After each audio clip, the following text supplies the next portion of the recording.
The stagecoach rolled into the dusty Montana stop with a groan of tired wheels, kicking up a cloud of grit that swirled around the quiet platform where Colt Maddox waited, hat pulled low and heart steady but hopeful. He had pictured this moment many times, the arrival of Clara Bishop, the woman he had exchanged letters with for months, whose gentle words had softened the hard edges of a lonely rancher's life. But the moment the door creaked open, his expectations shattered. Instead of Clara's familiar red hair and confident smile, a small, trembling woman stepped down, clutching a worn carpetbag to her chest as if bracing for a blow.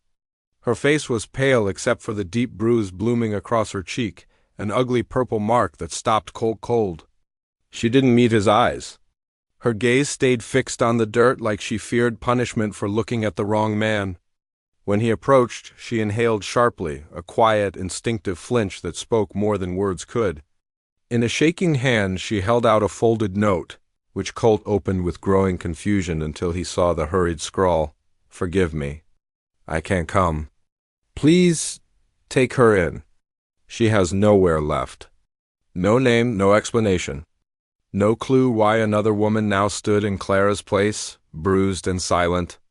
The stranger whispered her name, just Lena, nothing more, and her voice trembled as if unused to gentle conversation. Colt took in her thin frame, too light clothes, sleeves tugged down to hide her wrists, and he felt something fierce and protective coil inside him. Whatever path had led her here had been carved with fear. But this moment, this doorstep in the middle of nowhere, would not be another wound in her story. Slowly, carefully, he folded the note and tucked it into his coat before meeting her frightened eyes with steady calm. "Lena," he said softly, offering his hand though he knew she might not take it, "you're safe now. You're not alone." She blinked, stunned by the words as if no one had spoken them to her in a very long time. Her fingers twitched like she might reach for his hand, and then, barely, she nodded. It was small, hesitant, but it was enough. Colt guided her toward his wagon with a gentleness that seemed to confuse her more than anything else. Behind them, the stagecoach rattled away, carrying with it the mystery of Clara's disappearance and the unanswered questions looming over Lena's arrival. But as Colt helped her climb into the wagon, he made a quiet, unspoken vow right there on the dusty road. He didn't need to know her past to defend her future. Whatever had bruised her face and hollowed her spirit would not follow her onto his land, not if he had any power to stop it. And as he flicked the reins and turned toward his ranch, he felt the truth settle in his chest like the first stubborn spark of a fire. This wasn't the bride he expected, but maybe she was the one who needed him most. The ride back to the ranch was quiet, filled only with the rhythm of the wagon wheels and the soft clatter of harness chains, while Lena sat beside Colt like a ghost of a woman, small, tense, hands gripping her carpetbag so tightly her knuckles whitened. She didn't speak unless prompted, and even then her replies came in whispers, each word careful and fragile as if she feared saying the wrong thing. Colt kept the horses slow, wanting to give her a gentler ride, but every bump in the trail still made her flinch, shoulders curling inward as though expecting pain. He noticed everything. The way she pulled her sleeves down to cover her wrists, the slight tremor in her fingers, the sharp intake of breath whenever a distant rider appeared on the horizon. When they reached the ranch house, she froze at the foot of the porch, staring up at the wide structure as if it were something she wasn't sure she was allowed to enter.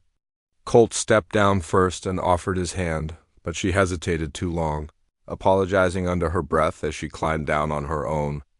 Inside, she hovered near the doorway, stiff and uncertain, scanning the warm room with wary eyes like she was preparing for danger rather than shelter. Colt spoke gently, guiding her toward the fire, telling her she could rest, that she didn't owe him explanations or promises, but the words seemed to confuse her. Kindness was clearly something she didn't recognize anymore. She set her carpetbag down with the caution of someone afraid to touch anything that wasn't hers. And when Colt stepped back to give her space, she exhaled a little, as if she had been holding her breath since the moment she met him. Everything about her silence, her caution, her instinct to shrink told Colt more than any confession could. This was a woman, taught by hardship to expect the worst from everyone. And yet, standing there in the glow of his hearth, She looked at him with a flicker of something fragile and scared hope, maybe, or disbelief that anyone would offer protection without demanding something in return. Colt didn't push her. He simply nodded toward the warm fire and said quietly, "You're safe here." And though she barely met his eyes, for the first time her shoulders loosened just enough for him to see how desperately she wanted to believe him. Colt Maddox had always been a man who read the land the storms rolling in before the clouds formed. The way cattle shifted when wolves drew near, but reading Lena was different. She was a puzzle made of shadows, and every day revealed a new, heartbreaking piece. In the first week on the ranch, he noticed things that most men would have missed. The way she startled at the slam of a screen door, how her eyes darted to the horizon whenever a distant rider appeared, how she instinctively moved to corners of rooms so her back never faced an open space. She avoided loud voices, stiffening even when the ranch hands laughed among themselves, as though any sound above a whisper might turn into danger. Colt found her early one morning sweeping the porch. Long before dawn had fully broken, her movements careful and silent, as if she were trying not to disturb the world an unnecessary precaution he could only assume came from a life where waking the wrong person came with consequences. He said nothing, simply offered her a cup of coffee, but her flinch at the unexpected gesture told him more than words could. The bruise on her cheek faded slowly, but as the purple softened to yellow, Colt caught glimpses of other marks she tried to hide, a line of red along her wrist when her sleeve slipped back, the faintest bruise near her collarbone when she bent to gather laundry. When he accidentally glimpsed the small scar encircling her wrist like a cruel bracelet, she jerked her arm away and murmured an apology so desperate it hollowed his chest. He didn't press her not once, but he watched her move with the caution of someone who had spent years measuring every breath, every step, every word.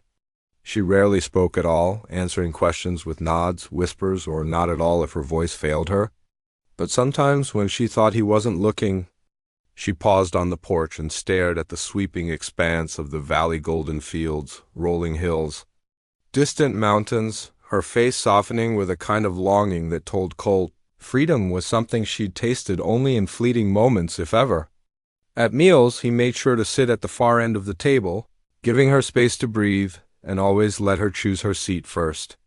She always chose the corner where no one could approach her unseen. During chores he spoke gently, his tone even and low, so she never mistook his intent for aggression. And slowly, so slowly he almost missed it, her movements became less frantic, her shoulders a little less tight. She still avoided being too close to him, but she no longer shrank every time he stepped into the room.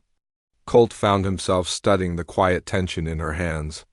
The way she held her breath when someone rode past the ranch fence, the small tremors that overtook her in the silence of dusk, and each small sign only added weight to the growing conviction in his chest. Someone had treated her with brutality, and she had learned to survive by disappearing into herself. But here, on his land, under his roof, he made sure she never had to.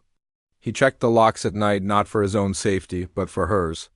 He walked the perimeter of the ranch with an instinct he hadn't felt in years, a protective instinct born from watching a wounded creature try to heal without daring to hope.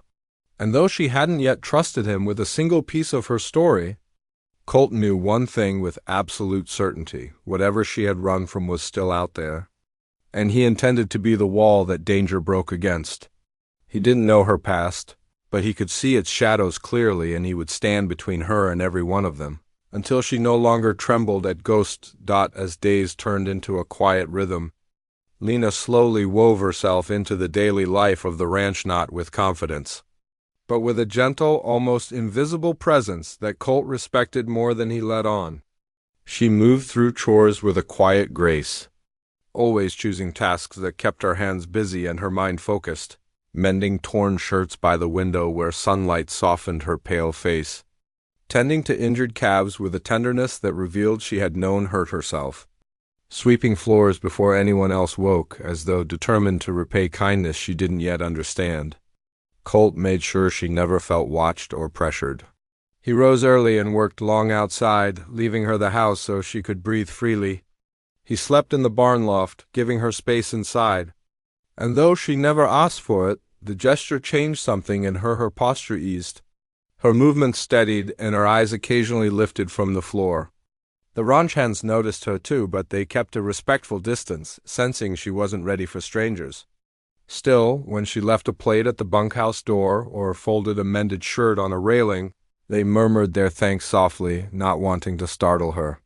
Slowly, Lena's silence became less of a shield and more of a quiet language, a way of existing in a place that didn't demand explanations or apologies. She began to hum under her breath while sweeping. Faint melodies so delicate Colt only heard them when he stopped by the porch without her noticing. And though she still avoided sudden noises, still jumped at unexpected footsteps, she no longer moved with the frantic alertness of a hunted creature. Every small shift, her laugh escaping once when a curious calf nudged her coat, the way she lingered a little longer by the fire at night. The soft, "Good morning," she whispered one dawn told Colt that she was slowly rebuilding herself in the safety he offered. He didn't rush her, didn't pry, didn't ask for gratitude. He simply worked beside her when she allowed it. Set an extra plate at the table without making it a gesture she had to acknowledge, and let her see day by day in 1,000 quiet ways that his ranch was her shelter, not her cage. And as Lena stood on the porch one evening, watching the golden sunset spill across the pastures with her shoulders finally relaxed, Colt realized that healing didn't always arrive with words. Sometimes it arrived in silence. In small steps, in breath finally taken without fear. The truth surfaced one cold night when a storm rattled the windows and thunder cracked across the valley, pulling a terrified scream from Lena's throat before she even woke. Colt rushed from the barn loft the moment he heard it, finding her curled in the corner of her room, shaking so violently she could barely breathe. Her hands clamped over her ears as if trying to block out memories louder than the storm itself. He knelt a distance away, never too close, never looming, and spoke her name softly until her wild, frightened eyes finally focused on him. And then, without meaning to, without planning to, the past began slipping from her trembling lips in broken pieces. She told him how she had been sold off by a desperate relative who wanted to clear a debt, traded like livestock to a group of men traveling west who saw her fear as entertainment. She told him of the nights she tried to run, how each attempt earned her another bruise, another scar, one of them the thin ring around her wrist that Colt had glimpsed before, a reminder of the rope they used to keep her from escaping. She spoke of the woman she met briefly on the trail, the original mail-order bride, Clara Bishop, who saw Lena's desperation, cut her free during the chaos of a drunken fight, and shoved the ticket into her hands with the whispered plea, "Run, take my place, start new." Lena didn't know what became of Clara, and the not knowing haunted her almost as much as the men she escaped. She expected Colt to recoil, to judge, to ask how a woman with a past so dark dared step foot on his land, but instead he simply listened, jaw tense with a fury that wasn't directed at her but at every man who had failed her. When she finished, she curled tighter, as if waiting for him to tell her she had overstayed her welcome. But Colt's voice came steady and certain, carrying the weight of a vow. "No one will lay a hand on you here. Not while I'm breathing." The words struck her harder than any blow ever had, not because they hurt, but because they were something she had never been offered before, protection without price. And as the storm faded and quiet settled back over the ranch, Lena realized her story wasn't just something she had survived. It was something Colt now guarded with her like a shield he'd willingly taken up. For the first time since she fled into the unknown, she believed danger might not own her future. Weeks of cautious healing were interrupted when word arrived from the nearby town that a group of men had been asking about a runaway girl with a scarred wrist, the same men Lena had narrowly escaped. She froze the moment Colt mentioned it, her body shrinking, hands clenching the edge of the table, eyes wide with terror as though the walls themselves might fail to keep her safe. The thought that they had tracked her across the plains, that the past she had tried to bury was reaching for her once more, made her flinch at every shadow and jump at every distant hoofbeat. Colt's gaze hardened, calm and unwavering, but beneath it simmered a fire that refused to be tamed. He immediately began preparations, checking locks, barricading doors, and fortifying the ranch in ways Lena hadn't yet noticed. Simple gestures of protection that meant the difference between fear and safety. He loaded his rifle, adjusted the ammunition, and stationed his trusted ranch hands strategically, giving Lena a space to breathe while ensuring no one would enter uninvited. But more than the physical measures, he drew a line in a way only Colt could, his voice low and certain, carrying the weight of absolute authority, told her, "You're not going back." "Not while I draw breath?" Lena's lips trembled. Eyes filling with tears, she tried to blink away, realizing for the first time that someone truly meant to protect her, meant to fight for her, meant to make the world itself obey the boundary he set around her. For days she had begun to trust, to let her hands relax while mending shirts or feeding calves, but now that trust was put to the ultimate test. Every step she took near the door, every glance toward the horizon, carried the old, familiar panic, but Colt's presence, steady as the mountains surrounding them, anchored her in ways she had never experienced before. She no longer had to anticipate the worst alone. The threat loomed, yes, but it was now met with a force willing to stand between her and harm. And as she finally sank into a chair by the hearth, curling her hands around the warm mug Colt handed her, she understood something vital. Survival had brought her here, yes. But Colt's unwavering protection might finally allow her to live instead of merely survive. The confrontation came just as Colt had anticipated. A cloud of dust on the horizon signaling the men's approach, their intentions unmistakable. And Lena's body reacted before her mind could catch up. She froze, then shrank toward the hearth, hands clutching at her sleeves as though she could vanish into herself. Colt stepped forward, rifle in hand, his shadow stretching long across the floor, and the ranch hands flanked him with grim faces, ready to back his every move.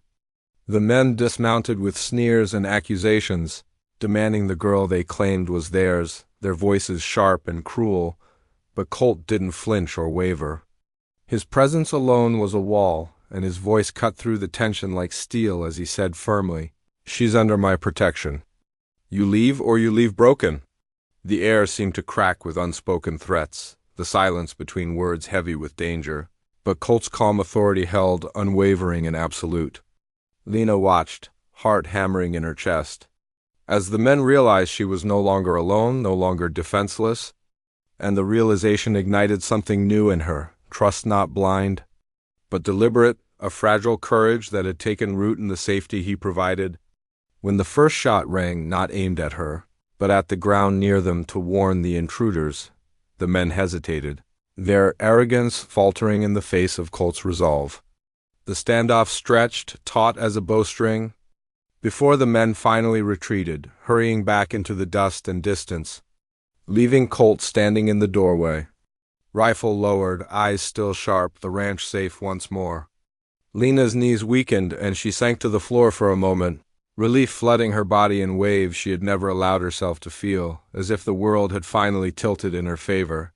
Colt moved toward her slowly, steady and unthreatening, and offered a hand not commanding, not demanding, just a simple gesture of reassurance.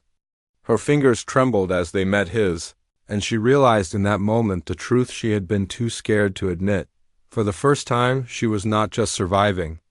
She was protected, truly and completely. And in that protection she could finally begin to breathe, to hope, and maybe, just maybe, to imagine a future where fear no longer ruled her every heartbeat with the danger behind them. The ranch settled into a calm that felt almost foreign, and Lena began to sense something she hadn't allowed herself in years, a fragile, cautious peace. The bruises on her skin had faded, but the marks in her mind were slower to heal. Yet here, under Colt's unwavering protection, she discovered the courage to reclaim pieces of herself she thought were lost forever. She walked the porch at dawn, letting the crisp air fill her lungs, helped in the barn with a steadiness that had been impossible weeks before, and laughed softly for the first time when a curious calf nudged her shoulder, startling her just enough to make her smile. Colt watched her carefully, respecting her pace, never pushing, always ready to step in, yet allowing her to choose every movement, every word, every small victory of independence. One evening, as the sun bled gold across the rolling fields, Lena finally met Colt's gaze fully, no longer flinching, no longer shrinking. She placed her hand lightly over his, a deliberate, trusting gesture, and whispered, "I'd like to begin again." In that moment, Colt knew their story had transformed, no longer about fear, survival, or rescue, but about two people choosing to build a life together, founded on safety, trust, and the kind of love that grows slowly out of understanding and patience. Lena's past no longer held dominion over her. It had shaped her, yes, but no longer defined her. With Colt at her side, she felt the stirrings of hope, of belonging, and of possibility. The ranch, once just a place of work and solitude, had become a home, a sanctuary, and a canvas for their shared future. And as they stood together on the porch, hands intertwined, watching the horizon stretch endlessly before them, it was clear that though the road had been dark and treacherous, they had emerged not just unbroken, but stronger, their hearts open to the promise of everything yet to come.